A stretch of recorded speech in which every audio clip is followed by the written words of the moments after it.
This is Donna with ABC Cake Decorating and Baking Supplies, and I kind of want to go over a little bit with you about the essentials that you're going to need for decorating your cake. How you can take your cake from just plain to amazing in just a few steps. The tips and things that I'm going to go over today are all the tips that we're going to use to decorate this cake. And believe it or not, we only used 4 tips total for this whole cake.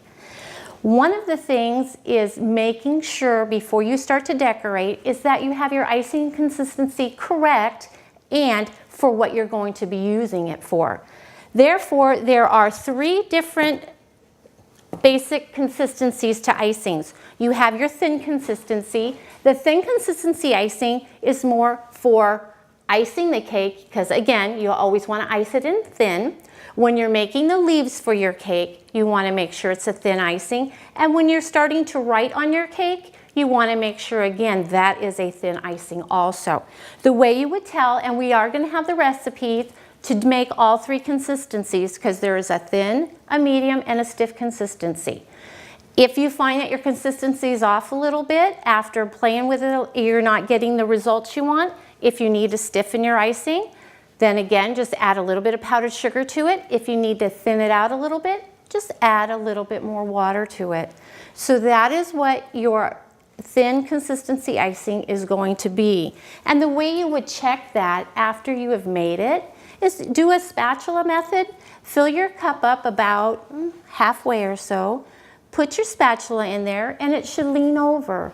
If your spatula leans over, then you know it's thin. Sometimes though, you may have it a little too thin when you start to decorate. Simply enough, just take it out, add a little bit more powdered sugar to it, and stiffen it up a little bit. So that's how you would test for your thin consistency. Medium consistency icing is probably the icing you're going to be using the most. Most of everything I've done here with the rosettes, with the swirl flowers, with the shell border, that's all done with medium icing. Those are more for the borders, for flowers that are flat, anything that's laying down. A zigzag, if you wanted to take your star tip and you wanted to do a zigzag around it, you want it medium because you want those nice crisp lines, but you don't want it so stiff that it's hurting your hands to do that. So again, this would be the medium icing. So we have our thin icing for our leaves and writing. And if you wanted to make vines, this is our medium icing. And the way you would tell about the medium icing, and now let me just kind of stir this up a little bit, is your spatula is going to stand up, but when you shake it, it's going to fall over to the side. So it's not quite as loose as the thin icing, but it's not going to be quite as stiff as our stiff icing. Consistency is probably going to be one of the most important keys to decorating and achieving a beautiful cake. This is our stiff icing. Our stiff icing is used for more upright flowers like a rose or anything that you need to be standing up on it because you need the structure of that icing to be able to hold its shape. So therefore, that's what your stiff icing would be. Stiff icing's a little tricky, however. You don't want to get it so stiff. If you follow the recipe and you go, but Donna, I've done everything I'm supposed to, but my icing is so stiff it's hurting my hands, then thin it out. You'll get a good result, but sometimes stiff icing is too stiff and sometimes people just can't squeeze it out. So just reduce it with a little bit of water. But to get your stiff icing, what you're going to do here, and again, I'm just going to stir this up a little bit, is standing up, and when I shake it, my spatula doesn't want to lean over. So that's how you would know if you're just wanting to self-check yourself between thin, medium, and stiff icing. So those are one of the most essential parts to decorating a cake. Next thing is going to be are my tips, okay? I've got my icing. Now I want to decorate it and I want to put the shell border on it. Well, we know we're going to use our medium icing for our shell border, and I will have a little bit of hints down there telling you which icing you should use for what application to make it a little bit easier for you. A shell border is usually made with an open star tip. An open star tip comes in many different shapes and sizes. This one here I used a tip 21 on. Tips also have numbers. Most numbers interchange with other suppliers. So if you have a 21 tip from a Wilton, and where you go, let's say you need a 21 tip and the guy says, okay, but I'm selling Bakery Craft or a Tico, the 21s are pretty much interchangeable. Pretty much all the numbers are standard. So this is an open star tip. The reason it's considered an open star tip is because it's open, but yet with the ridges, it's going to make these kind of an indentation, so therefore they call it a star. Because when you pipe, you're going to pipe out stars, or you can use it to pipe out different types, but this is considered an open star.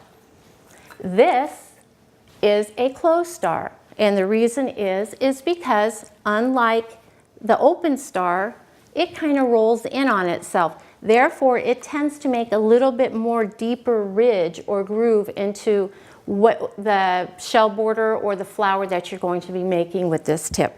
Again, these, just like any other tip, they come in many different sizes also. So depending upon how large of a border or how large or how small you want to make it, that different size tips will do that for you. This is considered a plain tip. If you remember back in the previous lessons where we torted and filled the cake, where I made that rim or that dam, I used a plain tip. And it's a great tip to make drop flowers, to make smiley faces, if you wanted to put a bunch of dots on your cake, all kinds of different things, because it's so versatile because it is a plain tip. Specialty tips. There are specialty tips out there. They have ones that'll do 3 ridges at once, where once you start getting into this and you're learning more and more. What I did is I went out at first because I didn't know what I needed or what I wanted. I would just start buying a few things, and these are the basics. So this is going to get you that.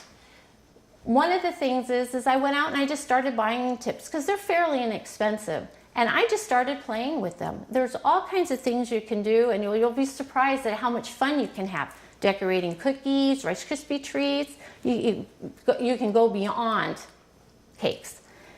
One of the things you need to do though is fill a bag. If you're wanting to get your icing decoration on there, how do I do that? So I'm going to show you. One of the first things we need to do is the coupler comes in 2 different pieces. You have the coupler, and then you have what's called the coupler nut. The coupler and the coupler nut, you do need to take them apart because only one's going to go inside the bag. I always fold my bag over because I always get ready. I'm always ready to fill my bag. I'm going to take my coupler and I'm going to stick it in the bag all the way. And then, like in the previous lessons, what I do is I mark right below the threads here. Or if I don't have my pen, I will take my nut and just go back and forth on it. And then it leaves a little mark there, and I'll know where to cut it. Now, the reason you're doing all this is because when you put your tip on your bag, and then you're going to put the nut on here, you want to make sure that the nut catches on to the threads of the bag so that it won't come out.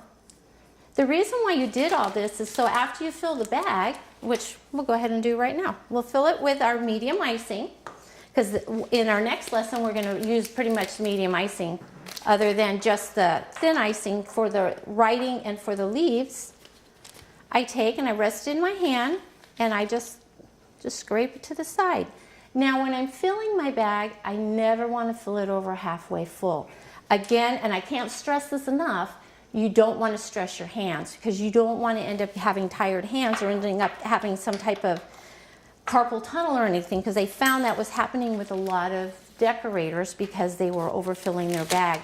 Also, you have better control of your bag when it's only half full.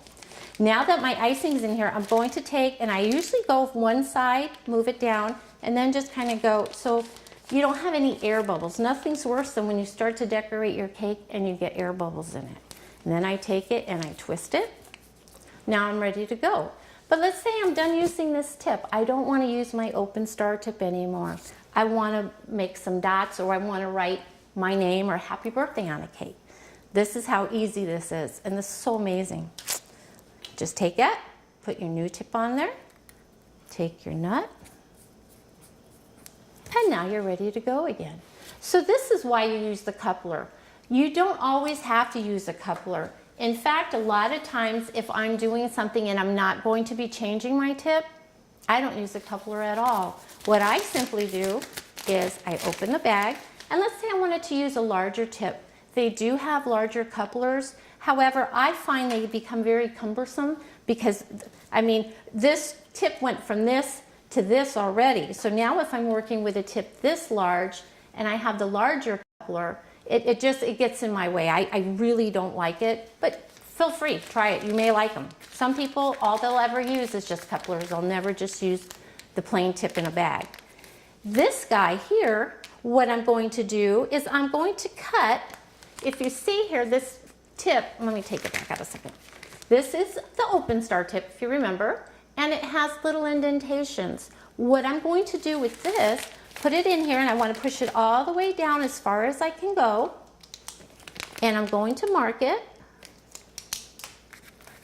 and then I'm going to cut the bag. And then I can fill it. But now once the bag is full of icing, I have no way to change that tip. So you want to make sure if you're going to be changing your tip, make sure you use the coupler or make a couple different bags of the different colors with the tips you're going to need and just go ahead and have them already filled up. Bags, on the other hand, there are so many different bags. They go from anywhere from 6 inches up to, I think I've seen them 26 inches. This is a 10-inch bag, and this guy is a 20-inch bag. So you can see how much difference there are. I usually don't use a bag this large unless I'm going to be icing my cake, icing cupcakes. I even use these bags to fill my cupcake tins up with my cake batter in them, and then that way they don't make a mess. And you don't have to keep refilling them quite as often. The littler bags I like to use when I'm decorating because number one, they're littler, and number two, I have more control over the littler bag and I don't tend to want to overfill it with additional icing. They have canvas bags out there, they have lightweight bags, reusable bags. So if you don't mind doing dishes and you want to do a lot of washing, a lot of people when they do ice their cakes, they will buy a nice big heavy duty canvas bag because they are loading so much icing into the bag that they don't want it to split. Now if you're using the disposable bags and they happen to get a pinhole in them or you accidentally cut it, you can take a piece of tape and cover over it and continue to use them. I've even had people wash them and reuse them over and over again. So they are actually better than just one use. So they're kind of a nice way to keep recycling, and then when you're done with it, you can just throw it away. Also, I wanted to go over when you're doing your icings and you're getting ready to decorate, sometimes you don't want to have to get out your color. Like here, I just wanted to go ahead and just do a couple little green leaves, or I just need a little bit of black to dot some eyes on a cake or something. They have these icing tubes that are already colored, and they come in a good variety of colors. What you do here is they're sealed, and you take off the seal, and then based upon all you need is this. So based upon whatever tip you want to use in here, and let's say I want to use the leaf tip, okay? The leaf tip is considered a specialty tip. And then you just take the nut and you put it on here, and then when you squeeze it out, you're ready to go. So that's another way that you can go ahead and achieve just a little bit of color if you just need to go in and do a little bit of additional decorating on your cake and you don't want to get out and make a whole bunch of icing. Then these are pretty easy. You can just take them, put the cover on them, put them in your refrigerator, and they'll be good until you need them the next time. So next I want to go into lesson 6, and that's going to actually be starting to practice some of the decorating on our cakes.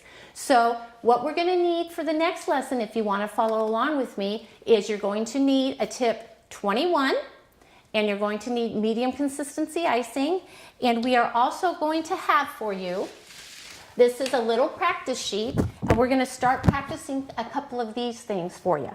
So hope to see you next lesson. Have a good day. Thank you.